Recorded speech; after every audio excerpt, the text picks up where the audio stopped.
နေမှာအများစုအဖြစ်တော့ track လို့သုံးနေပြီးလို့ရှိရင် Gemini AI အမကကြတော့ project proposal တွေညာပြင်လေးရှိ ဒီကတော့ organize ဖြစ်သွားတာပေါ့။ညီတို့ video production ဘိုင်းအတွက်ဆိုလို့ရှိရင်ဒီတာမနက်မိုးလင်းတော့အခုလိုမျိုးအလုပ်စပွဲမှာထိုင်နေဆိုတာနဲ့နိုင်ဝက်လောက်အချိန် game based learning ဖြစ်တဲ့ Duolingo ကိုလည်း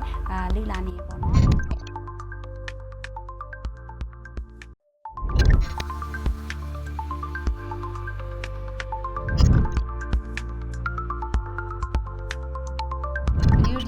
တော်တော်လေး productive ဖြစ်သွားတာเนาะအလုပ်လုပ်တဲ့အခါမှာအမစီရလဲဒါပြီးတော့ကိုယ့်ရဲ့တနေ့တာကို organize လုပ်တာဖြစ်ပါတယ်။အနည်းကတော့ Google Calendar, Google Text, Microsoft To Do နဲ့ ChatGPT တို့ကိုသုံးပါတယ်။ပြီးလို့ရှိရင် social media နဲ့ပတ်သက်တာပေါ့အခုဆိုရင်တော့ social media မှာ share content လေးကျင်နေတာဖြစ်တဲ့အတွက် analytic အမြဲချက်ဖြစ်တယ်ပေါ့နော်ကိုကျင်တဲ့ video ကိုကျင်လိုက်တဲ့ပေးလိုက်တဲ့ knowledge video ကဘယ်လောက်ထိထိရောက်လဲHello အားလုံးမင်္ဂလာပါဟန်နီတက်ဖြစ်ပါတယ်ဟန်နီကတော့ media entrepreneur နဲ့ content creator တူဖြစ်ပါတယ်ဒီနေ့မှာတော့ဟန်နီတို့က AI tools တွေ digital tools တွေကိုအသုံးပြုပြီးတော့ဟန်နီတို့ရဲ့အလုပ်မှာ productivity တိုးတက်အောင်လို့အောင်မြင်မှုတွေပို့ပြီးရအောင်လို့ဘယ်လိုမျိုးလုပ်လဲဆိုတာကိုပြပြပေးသွားမှာဖြစ်ပါတယ်မင်္ဂလာပါရှင်ဒီချက်ကတော့ဒီချက်ချစ်အိမ်သူဖြစ်ပါတယ်ဒီချက်အခုလက်ရှိ CC Educate မြန်မာဆိုတဲ့ e-learning community ကို leading လုပ်နေရပေါ့နော်ပြီးလို့ရှိရင်လည်းအပြင်မှာလည်း public speaker အနေနဲ့ influencer အနေနဲ့လည်း education knowledge တွေကို sharing လုပ်ပေးနေပါတယ်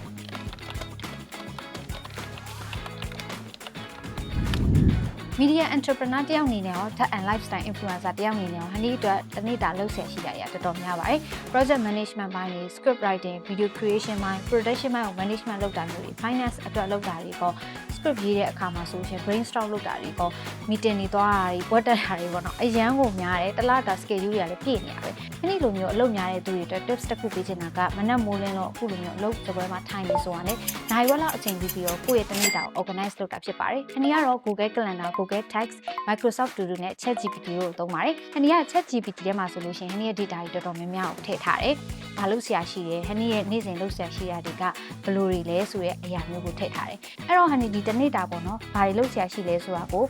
ထည့်ပြီးတော့မှတ်လိုက်တဲ့အခါမှာဆိုလို့ရှိရင်ဟန်နီအတွက် schedule တွေဟန်နီအတွက် planner တွေတေချာလေးချပေးပါတယ်။ဟန်နီလုပ်ဆရာရှိတာတွေကိုတွေ့ပြီး planner ရပြီဆိုတာနဲ့ Google Calendar ကိုသွားပြီးတော့ဟန်နီတစ်ပတ်စာလုပ်ဆရာရှိတဲ့တစ်ပတ်စာရှိတဲ့ meeting တွေကိုတေချာ time block ချမှတ်ပါတယ်။အဲ့ဒါပြီးဆိုလို့ရှိရင်တော့ Google Text ကိုတွားပြီးလို့ရှိရင်လုပ်ဆရာရှိတဲ့အလုပ်တွေအရေးကြီးဆုံး text တွေကိုဘယ်နေ့ဘယ်အခါမှာပြရမလဲဘာတွေလုပ်ဆရာရှိတယ်ဆိုတာတွေကိုတေချာမှတ်သားတယ် schedule ချမှတ်ပါတယ်နောက်တစ်ခုကတော့ Microsoft To Do ပါဟန်ဒီဒီနေ့တစ်နေ့တာမှာအသေးစိတ်လုပ်ဆရာရှိတဲ့အရာလေးတွေကို reminder အနေနဲ့သုံးဖို့ဘယ်အချိန်မှာပြရမယ်ဆိုတာတွေကိုတွားပြီးတော့မှတ်ပါတယ်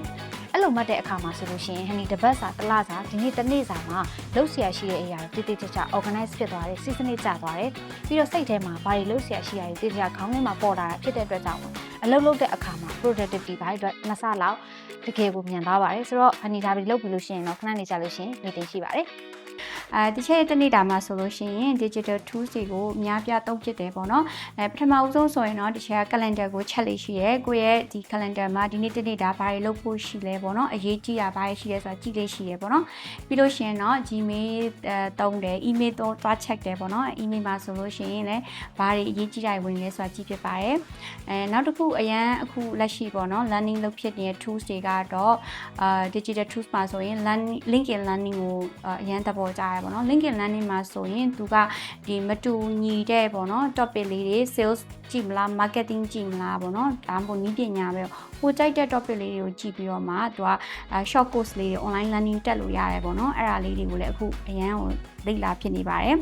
နောက်တစ်ခုကကြတော့ game based learning ဖြစ်တဲ့ Duolingo ကိုလည်းလေ့လာနေရပေါ့နော်အဲ့ဒါကကြတော့အချိန်တိုလေးပဲပြရပြီးတော့ကိုယ့်ရဲ့ English ကိုနေ့တိုင်းပေါ့နော် improve လုပ်ဖို့အတွက် encourage လည်းဖြစ်တယ်ပြီးတော့ customize learning လည်းပါတယ်ပေါ့နော်သူကကိုယ့်ရဲ့ level ကိုကြည့်ပြီးတော့မှသူကမတူညီတဲ့ topic လေးတွေနဲ့မတူညီတဲ့သင်နှုံးလေးတွေကိုသူကထည့်ထားတာဖြစ်တဲ့အတွက်အဲ့ဒါလေးလည်းရန်သဘောကျတယ်ပေါ့နော်အလုံးနဲ့ပတ်သက်တာတော့သုံးတာတွေတော့တော်တော်များတယ်အရေးကြီးသုံးတာဆိုရင်တော့LinkedIn ပေါ့နော် LinkedIn app တွေကိုလည်းတွားကြည့်ဖြစ်တယ်စီးပွားရေးလောကမှာပေါ့နော် update news တွေဘာရှိလဲဘာပွဲတွေရှိလဲဆိုတာလည်းတွားကြည့်ဖြစ်တယ်ပေါ့နော် ပြီးလို့ရှိရင် social media နဲ့ပတ်သက်တာပေါ့အခုဆိုရင်တော့ social media မှာတခြား content လေးကျင်နေတာဖြစ်တဲ့အတွက် analytic အမြဲချက်ဖြစ်တယ်ပေါ့နော်ကိုကျင်တဲ့ video ကိုတင်လိုက်တဲ့ပေးလိုက်တဲ့ knowledge video ကဘယ်လောက်ထိရောက်လဲပြီးလို့ရှိရင်ဘယ် demographic geographic ကကြည်တာများလဲပေါ့နော်ဒါလေးတွေကိုလည်း analytic လည်းအမြဲချက်ဖြစ်ပါတယ်လို့ဒီချက်ဒီနေ့ပေါ့နော် Hanny နဲ့လည်း meeting ချိန်ထားရဲသူနဲ့လည်းဒီချက်ကိုတွေ့ပြီးတော့မှ project တွေလုပ်တဲ့အခါကျရင်ဘယ်လိုမျိုး business IT tools တွေသုံးလဲဆိုတာကိုပြောပြပေးသွားအောင်မယ်နော်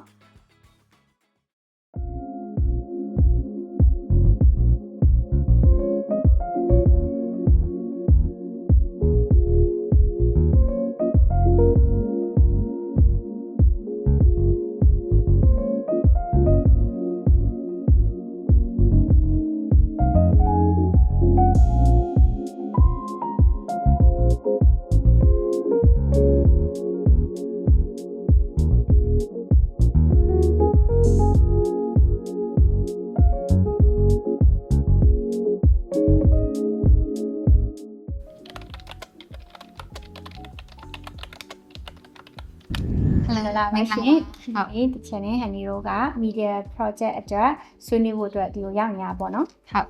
Hanny ဒီနေ့ကျတို့တူပေါ့နော်သုံးသွားမယ်tools လေးတွေ IT tools လေးတွေကိုပြောပြမယ်ပေါ့နော် Hanny ရောဘာတွေသုံးလဲမသိဘူးနော်ပုံမှန်ဆိုဟုတ်ဒီ project မှာတော့ Hanny က video production မှာရယ် content creation မှာရယ် script ရေးတာတွေရယ်ပေါ့နော်အဲ့ဒီပိုင်းတွေကိုတောင်းယူသွားမှာဆိုတော့ Hanny ကတော့ဒီHanny ရဲ့ content creation ပိုင်းတွေမှာအများစုအဖြစ်တော့ Trello သုံးတယ်ပြီးလို့ရှိရင် Gemini AI သုံးတယ် ChatGPT သုံးတယ်ပြီးလို့ရှိရင် Canva သုံးတယ်ပေါ့နော်အဲ့ဒါတွေကတော့ Hanny အတွက်တော့အသုံးအများဆုံး tools တွေလို့ပြောရမှာပေါ့အမရောဘာတွေသုံးလဲအမကကြတော့ project proposal တွေနာပြင်လေးရှိရောလေ proposal ဆိုလို့ရှိရင်တော့ generative AI သုံးပြီးတော့မှ ideas လေးတောင်းတာရှိရပေါ့နော်ပြီးရင်တော့ design လုပ်ရင်တော့မလဲ Canva သုံးတယ်ဟုတ် Canva နဲ့ design လုပ်တယ်ပြီးတော့ကိုလိုချင်တဲ့ပုံလေးတွေရှာပြီးထည့်တာမျိုးပေါ့နော်အဲ့ဒါလေးသုံးတယ်ပြီးတော့နောက်တစ်ခါကျတော့ဒီ slide တွေပေါ့ presentation တွေ slide တွေလုပ်တယ်ဆိုရင်တော့လေဒီ Canva ပေါ့အခုသုံးနေရတာ Canva app ပေါ့ပြီးလို့ရှိရင် Google slide နဲ့တွဲသုံးတဲ့ slide တွေအဲ့လိုမျိုးလေးတွေတော်တော်များများသုံးဖြစ်တယ်ဟုတ်အဲ့ဆိုရင် Hanny တို့ဒီ media presentation လုပ်မှာဆိုတော့ Hanny ကတော့ဒီ content creation ပိုင်းကိုဒီ Hanny တို့တူလုံးမဲ့ team မှာပိုင်းနဲ့လုပ်ရအောင်ပေါ့နော်အဲ့ဒါလေးဒီ Trello slide လေး Hanny တို့တစ်ချက်ပြင်လိုက်မယ်ပေါ့နော်ပြီးအများစုအဖြစ်တော့ Hanny ကဒီအခုစချင်း project လုပ်ပြီဆိုလို့ရှိရင်တော့ Hannyလုံးမဲ့ video ဘယ်လိုမျိုး video တွေရိုက်မလဲဘယ်လိုမျိုး content တွေသွားမလဲတော့ note down ချမှတ်တယ်ပြီးလို့ရှိရင်အဲ့ဒါတွေကိုအကျယ်ပြန့်ပေါ့နော် idea generalization လုပ်တဲ့အခါမှာဆိုလို့ရှိရင် ChatGPT နဲ့ Gemini ကိုသွားပြီးတော့ research လုပ်တယ်ဘယ်လို content တွေလုပ်ကောင်းမလဲအခုဒီ marketing trend အရာ content production trend အရာဘယ်လိုမျိုး content တွေကခက်စားနေလဲဆိုတာမျိုးတွေကိုအဲ့ဒီမှာသွားပြီးတော့ရှာတော့ရှာပြီးတော့ဟိုတယောက်တည်းအုံနောက်စားတာတဲ့စားလို့ရှိရင် AI ကိုသွားပြီးတော့အုံနောက်တူတူစနေအဲ့တော့ရင်တော့စိတ်ကူးလောက် idea ရှိရဆိုလို့ရှိရင်သွားပြီးတော့မေးတဲ့အခါမှာဆိုလို့ရှိရင် तू က data တွေကတော်တော်များများ Google က data တွေပြီးလို့ရှိရင်research လုပ်တဲ့အခါမှာဆိုလို့ရှိရင် deep search တွေပါတွေသုံးတဲ့အခါမှာတိကျလေးကို तू က market trend တွေရောdata တွေရောအကုန်လုံးတိကျစုထားတော့ Hanny တော့ကဘယ်လိုတယောက်တည်းလောက်တာတဲ့ဆိုင်သူ့သွားပြီးတော့အခုညီတောင်းတဲ့အခါမှာအများကြီးပဲ data တွေရောပြင်သူစီက idea တွေရောအများကြီးရတယ်ဆိုတော့ပြင်ချက်ချင်းနဲ့အရမ်းမြန်တယ်ပေါ့နော်အရမ်းမြန်တော့အရမ်းအဆင်ပြေတယ်။အမရောဒီ presentation လုပ်တဲ့အခါမှာသုံးတဲ့ tips လေးပြပေးပါ။ဒီ generative AI မှာလည်းသုံးဖြစ်တယ်ပေါ့။သုံးတဲ့အပြင်မှာအခုနောက်ပိုင်းကအရန်စူးစမ်းကျင်တော့လေရှာလိုက်တဲ့ခါကျရင် deep thinking ကိုဖတ်လို့ရှိရပေါ့။အဖြေကိုမဖတ်ပဲနဲ့သူဘယ်လိုစဉ်းစားလဲဆိုတဲ့ thinking ပေါ့ logical thinking ဟာလေးတွေကိုလည်းလိုက်လေ့လာကြည့်ရ။ဟိုကိုက question မေးလိုက်တယ်သူကဘယ်လိုလုပ်လဲပေါ့။ပြီးတော့ question မေးတဲ့အခါမှာလည်းတိတိကျကျလေးမေးတာများတယ်။ဆိုတော့ကိုလုံးမဲ့ project ပေါ့ပြီးလို့ရှိရင်ဒီကိုဆွေးနွေးမဲ့ topic တွေကမတူတဲ့ sector ပေါ့နော်မတူတဲ့ sector မှာမတူတဲ့ဒီ audience ကိုပြောတာပေါ့အဲ့ဒါလေးတွေဆိုလဲတေချာလေးပေါ့ဒီ research လုပ်ဖြစ်တယ်ပေါ့နော်ပြီးရင်တော့ကိုလုပ်တဲ့ project နဲ့ guide တာမျိုးနဲ့ချိတ်ဆက်ပြီးတော့လုပ်တယ်နောက်တစ်ခုကြိုက်တာ Gemini AI ကြိုက်တာကြတော့ဒီမေးထဲမှာပဲသူကဒီအထဲမှာပြန်ပြီးတော့ပေါ့နော်ကိုလိုချင်တဲ့ project information တွေပြန်ရှာတာမျိုးတွေပြီးလို့ရှိရင်အဲ့ project ကိုမှ summarize လုပ်ပေးလို့ဒီလိုလေးတွေသူ့ကိုအထောက်အကူအနေနဲ့သုံးတာမျိုးလေးတွေအရန်လုပ်ဖြစ်တယ်ပေါ့နော်ဟုတ်အဲ့ဆိုရင် Hanny ကိုဒီ Hanny က Trello သုံးမှာဆို Hanny ကို setup လေးတစ်ခုလုပ်လိုက်မယ်လीเนาะ Trello board လေးတစ်ခု setup လုပ်လိုက်မယ်ပြီးဒီ Hanny တို့ဒီ video presentation အတွက်ပေါ့နော် setup လေးတစ်ခုအရင်လုပ်လိုက်မယ်အဲ့ဆို board လေးတစ်ခုတီးထွင်လိုက်မယ်ပေါ့နော်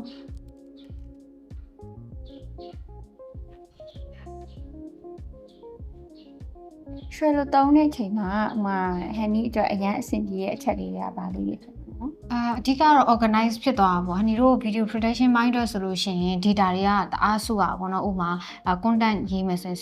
script ပြီးလို့ရှိရင်video editor အတွက်လိုအပ်တဲ့ဒီ data တွေပေါ့နော် logo ပါမယ်ပြီးရင်ဒီ client တွေရဲ့ guideline တွေပါမယ် video ထဲမှာထည့်ရမယ့်ဟာလေးတွေပြီးလို့ရှိရင်တချို့ file တွေဆိုလို့ရှိရင် video ထဲမှာထည့်ရမယ့် file တွေရှိတယ်အဲ့ဒါတွေပြီးတော့ video edit လုပ်ပြီးသွားပြီဆိုလို့ရှိရင်လည်းတစုတစည်းရဲ့အကုန်လုံးတိတိကျကျကြည့်နေရမှာကြည့်ရတာမျိုးပေါ့နော်အဓိကတော့ data တွေတခါတည်းတစုတစည်းရဲ့ရှိတာမျိုးဥပမာ chat တွေမှာဆိုလို့ရှိရင်ချက်ဒီမှာဒီ brand အတွက်တော့ဒါလိုအပ်တဲ့အချက်လေးကဒါတွေပါလို့ share တဲ့အခါမှာပြန်ပြီးတော့ scroll down လုပ်နေရတဲ့ဟာတွေရှိတယ်။ trail မှာကျတော့ဒီကိုယ့်ရဲ့ project တစ်ခုအတွက်လိုအပ်တဲ့ information တွေတစုတစည်းရဲ့မြင်ရတယ် pre production post production script writing ကအစအကုန်လုံးသိချာတစုတစည်းရဲ့မြင်ရတော့ခါကျတော့ချက်ဒီမှာသွားပြီးစစ်စရာပို့တော့အဲ့တော့တင်းမှန်မာတွေအကုန်လုံးနေနဲ့ဒီဘုတ်တစ်ခုထဲမှာတခါလေးမြင်ရတဲ့အခါမှာဆိုလို့ရှိရင်အရင်အဆင်ပြေတော့ပါပေါ့နော်အဲ့တော့ဟန်ဒီအားကြောင့်မလို့အကုန်လုံးscript ရေးလိုက်ပြီးဆိုလို့ရှိရင်ဒီဘုတ်ထဲမှာရေးလိုက်ပြီးတော့လို့ပြောလိုက်အကုန်လုံးအဲ့မှာသက်စစ်video editor ဆိုလို့ရှိရင်လည်း script ကိုစစ်ချင်ရလေးပါပဲဟုတ်တယ်အဲ့လိုမျိုးအဲ့ဆိုဟန်ဒီတို့ဒီဟန်ဒီတို့ရဲ့ဒီ media project တွေအတွက်ဆိုလို့ရှိရင်လည်းဒါလေးကိုဟန်ဒီကသုံးလိုက်မယ်ပေါ့နော်ဟုတ်အဲ့ဒါဟန်ဒီတို့ဒီpresentation အတွက်ကောဟန်ဒီတို့ဒီ media project လေးအတွက်ဟန်ဒီတို့ proposal နဲ့ပါနာပို့ပေါ့နော် presentation ဆိုလို့ရှိရင်မှာပါလိမ့်တော့ presentation ဆိုလို့ရှိရင်တော့ဒီ slide ပေါ့generate လုပ်ထားတဲ့ slide ထဲမှာဘာတွေထက်လေးရှိလဲဆိုတော့ကိုက analytic တွေချက်ထားရဲဆိုရင်လည်းအဲ့ data တွေထည့်ရအောင်ပြီးရင် market research ပေါ့ဒီ project နဲ့ဆိုင်တဲ့ market research တွေ graph တွေနဲ့ထည့်ရမျိုးအဲ့လိုလေးတော်တော်များသုံးဖြစ်တယ်ပေါ့နော်ပြီးရင်နောက်တစ်ခုကပို့ပြီးတော့မှဒီ corporate အသုံးလုံးလေးတွေသုံးဖို့အတွက်ကြာ grammarly သုံးဖြစ်တယ်ပြီးရင်အဲ့ grammarly သုံးပြီးတော့မှပို့ပြီးတော့ formal ဖြစ်တာ confident ဖြစ်တဲ့စလုံးမျိုးပေါ့နော်ဒါမျိုးလေးတွေထုံးလေးတွေကိုလည်း adjust လုပ်တယ်ပေါ့အခါလေးကျရင်လူငယ်နဲ့ပြောတာမျိုးဆိုတော့ပို့ပြီးတော့မှassignment ရှိမဲ့ထုံးမျိုးပေါ့ဒါလေးတွေဆိုလဲ grammarly ကိုတော်တော်လေးကိုသုံးပြတယ်သူကတော့ effective writing tool ဆိုမျိုးပေါ့ဟုတ်အဲ့ဒါကြတော့မှ free version ပဲလားဟုတ်တယ်သူက limit တော့ရှိရပါတနေ့ကို daily limit လို့မျိုးရှိရပါဒါပေမဲ့ကိုသုံးတဲ့ပုံမှာမူတည်ပြီးတော့ဒါတော်တော်လေးသုံးဝင်နေပေါ့နော်ဟုတ်အမ presentation ကတော့အမ AI presentation ပဲတော့ပေါ့နော်ဟုတ် generate လုပ်တဲ့ AI presentation ဒါပေမဲ့ထည့်ပြီးသွားလို့ရှိရင်တော့ပြန်သွားပြင်လေးရှိရပေါ့နော်တခြားပြန်ကိုယ် customize ပေါ့နော် customize ပြန်လုပ်တာပေါ့အရင်ဆုံးဒီသူ့ကိုပြီးတော့ဒီ prompt ပေါ့ prompt ထည့်တဲ့အခါမှာလည်းတကယ်ကိုဘယ်သူ့ကိုပြောမှလဲဘာ project လဲဆိုတာမျိုးလေးရှာရပေါ့နော်နှစ်မျိုးလုံးလေးရှိရ direct generate လုပ်တာရှိတယ်လို့နောက်တစ်ခုကကျတော့လည်းဒီကိုယ့်ဘာကိုအရင်ပေါ့ research လုပ်ထားတဲ့ data ကိုမှပြန်ထည့်တာလုပ်တာနော်ဟုတ်အဓိကမှဒီ AI သုံးတဲ့အခါမှာလေ AI prompts ပေးတဲ့အခါမှာ tips လေးတစ်ခုလောက်ပြောပြပါလားပို့ပြီးတော့ effective ဖြစ်အောင်လို့ပေါ့ဟုတ်တယ်အမအဲ့ topic လေးရတယ်လေကိုလည်းပေါ့နော်အများကြီးထက်လေ့လာတာပေါ့နော်ကိုလုပ်တဲ့ project ကို detail ရေးပြတာပိုကောင်းတယ်ဥပမာပေါ့ကိုကအမဆိုလို့ရှိရင်ဒါ presentation တွေဆိုခဏလုပ်ရတာပေါ့နော်ဥပမာကို public speaker အနေနဲ့လုပ်တဲ့တစ်ခါကျ workshop တွေလည်းလုပ်ရတယ်ဆိုရင် okay ဒါဆိုရင်တော့ကိုယ့်ရဲ့ identity ကိုအရင်ရေးတယ်ပေါ့ကိုကဒီပွဲမှာဆိုရင်ငါက public speaker အနေနဲ့စကားသွားပြောမယ် topic ကတော့ဒီအကြောင်းပြီးတော့ကိုပြောချင်တဲ့အရာကိုလည်းကိုကအရင်က idea သူ့အရင်ပေးရတာပေါ့နော်ဒီချက်လေးငါပြောချင်တယ်ပြီးတော့ငါပြောမဲ့ topic က3ချက်ပဲပြောမယ်အရေးကြီးဆုံး3ချက်ပဲပြောမဟုတ်ဘူးဆိုရင်သူ့ကိုဒီတိုင်း generalize နေလိုက်ရင်သူကအများကြီးကိုပြန်ဖြည့်တယ်လေအဲ့လိုမျိုးမဖြစ်စေချင်လို့ကိုပြောချင်တာ3ချက်ပဲငါ့ကို top 3ပေးပေါ့နော်ဒီလိုပုံစံမျိုးလေးနဲ့မေးလို့ရှိအဲ့လိုပို့ပြီးတော့ဒီဒီကြနေပြီသူ့ဘက်ကထွက်လာတာလေပို့ပြီးတော့ဒီဒီကြပြီးနားထောင်မင်းသူပေါ့ဟိုမှာကိုက public speaking event မှာပြောမယ်ဆိုနားထောင်မင်းသူက general audience လားဒါမှမဟုတ်ရှင် advanced ဖြစ်တဲ့ audience လားအဲ့လိုမျိုးလေးတွေလည်းရှိတဲ့မြကိုတိတဲ့မြပေါ့နော် information လေးတွေထည့်တိကျ information များလေးထည့်ရင်တော့ပိုကောင်းတာပေါ့နော်အဲ့လိုဆိုရင်ကို့အတွက်လည်းပို့ပြီးတော့အထောက်အကူပြုတယ်ပေါ့နော်ဟာ data တွေပြန်ရတာအနည်းတို့ဒီနေ့တော့တော်တော်လေး productive ဖြစ်သွားတာเนาะအလုပ်လုပ်တဲ့အခါမှာအမစီကလည်းဒါ AI tools တွေတော်တော်များများလည်းသင်လိုက်ရတယ်အဓိကဟနီအတွက်တော့ဒီ digital tools နဲ့ AI ကတော့အလုပ်လုပ်တဲ့အခါမှာလုံးဝမပါမဖြစ်ပဲ video production ပဲလုပ်လို့ project management ပဲလုပ်လို့အဲ့ဒါနဲ့လုပ်တဲ့အခါမှာခဏတော်တနေ့တာမှာအလုပ်လုပ်တဲ့အခါ2ဆ3ဆအချိန်လဲ time saving ဖြစ်သွားတယ်ပြီး idea brainstorming လည်းပိုလွယ်သွားတယ်ပြီးရင်တနေ့တာအလုပ်လုပ်တဲ့အခါမှာခါတိုင်းတက်စားလို့ရှိရင်အလုပ်ပြီးမြောက်တာပို့ပြီးတော့မြန်ဆန်တာတွေ့ရတယ်ပေါ့နော်အမအနေနဲ့ရောဘယ်လိုမျိုး tips လေးပေးချင်လဲ okay မကိုရိုင်းကလည်းပေါ့ဒီလေ့လာရတာစာဖတ်ရတာရမ်းကြိုက်တယ်ပေါ့နော်အဲ့တော့အခုကျတော့ပို့ပြီးတော့မြန်ဆန်လေ့လာရတာလို့ထင်တယ်ဒီကိုရိုင်းလည်းပေါ့နော်တခုခုသိကျင်တာဆိုရင်ချက်ချင်းရှာလိုက်ရင်သူက resource တွေအများကြီးထွက်လာတယ်ပြီးရင်နောက်တစ်ခုကအမားကဒီ comparison လုပ်ပြီးတော့ဖတ်ရလဲကြိုက်တယ် AI သုံးတယ်ဆိုလဲတူတူပဲပေါ့ဒီ generative AI အတူတူပဲဟိုမှာဒီ question same question ကိုနှစ်ခုသုံးခုသွားမေးရတယ်နော်အဲ့လိုမျိုးလေးလုပ်ပြီးတော့မှကိုပေါ့ပို့ပြီးတော့ improve ဖြစ်အောင် sub development လုပ်တဲ့နေရာမှာတော့အများကြီးသုံးရကြိုက်တယ်ပေါ့နော်အလုပ်ကတော့ Honey နဲ့တူတူပါပဲပို့ပြီးတော့သုံးရတာဒါလွယ်ကူမြန်ဆန်လာတယ်ပြီးလို့ရှိရင်ကိုယ့်ရဲ့အလုပ်တွေမှာလည်း effective ရှိလုပ်နိုင်လာတယ်ပေါ့နော်အဲ့ဒါလေးကိုတော့အရင်သဘောကျတယ်ဟုတ်တယ်ပို့ပြီးတော့ productive ဖြစ်ုံနေမကဘူးပို့ပြီးတော့ system organize ပို့ဖြစ်သွားတယ် system ကျသွားတယ်ပြီးလို့ရှိရင်လုံးဝ key point ဆိုလဲ key point ကိုလိုနေရဲ့အချက်လေးကိုထောက်ပြသွားတာဆိုတော့AI က assistant တယောက်အနေနဲ့ရောဒါကိုနဲ့အတူတူအလုပ်လုပ်နေတဲ့သူတယောက်ဘေးနားမှာပေါ့နော်ဒါအလုပ်အတူတူဒီလို entrepreneur တွေပါဆိုပို့ပြီးတော့တည်တာတယ်ထပ်ပြီးဝန်ထမ်းခန့်စရာမလိုတော့ဘူးတယောက်တည်းနဲ့ပဲအလုပ်တွေအကုန်လုံးကိုတည်တည်ချာချာ system နဲ့လုပ်နိုင်တယ်လို့ဟန်နီထင်တယ်ပေါ့နော် efficient ဖြစ်တယ်လို့ဖြစ်တာပေါ့နော်ဟုတ်အဲ့တော့ဟန်နီတို့ဒီဗီဒီယိုလေးကိုကြည့်ပြီးတော့ဒီ AI tools တွေ digital tools တွေကိုသုံးပြီးတော့အလုပ်မှာပို့ပြီးတော့တိုးတက်အောင် productivity ပို့တိုးတက်အောင်tips လေးရသွားလိမ့်မယ်လို့ဟန်နီထင်ပါတယ်ဟုတ်ပါတယ်ဒီမှာလဲပေါ့နော်tools လေးတွေကိုသုံးပြထားရဲဘယ်လိုလေးတွေလုပ်လဲဆိုတာလဲတကယ်လဲပေါ့အလုပ်လုပ်ပြထားတာဖြစ်တဲ့အတွက် like ပြီးတော့သုံးကြည့်ကြပါလို့နော်ဟုတ်အဲ့ဆိုလို့ရှိရင်နောက်ထပ်ဘလော့မှာပြန်တွေ့ပါမယ်အားလုံးပဲတာ